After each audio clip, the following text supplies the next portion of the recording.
नमस्कार. आज आपण एका वेगळ्या विषयावर बोलणार आहोत.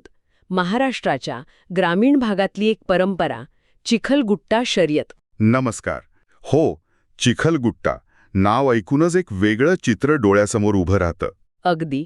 म्हणजे चिखलाने माखलेली शेतं, धावणारे बैल, हे तर आहेच, पण ही फक्त तेवढी स्पर्धा नाहीये. बरोबर, त्याहून खूप काही जास्त आहे. हो, ही म्हणजे आपल्या मातीशी, शेतकऱ्याच्या जगण्याशी जोडलेली गोष्ट आहे. आणि अर्थातच त्याचे जीवाभावाचे सोबती बैल, त्यांच्याशी असलेलं नातं यात दिसतं. शेतकऱ्यासाठी बैल म्हणजे काय असतो हे आपल्याला माहीतच आहे. हो ना. फक्त कामाचं साधन नाही, तो घराचा सदस्य असतो.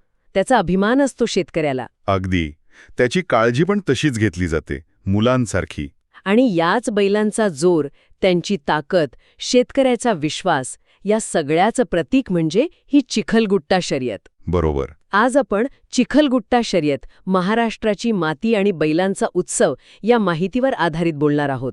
म्हणजे यातले काही महत्त्वाचे मुद्दे घेऊया. चालेल. म्हणजे आपल्याला त्याचा उगम, पद्धत, नियम हे सगळं समजून घेता येईल. हो, आणि त्याचं सांस्कृतिक महत्त्व काय आहे हे पण बघूया. कारण ही फक्त स्पर्धा नाहीये, एक जिवंत संस्कृती आहे असं मला वाटतं. नक्कीच.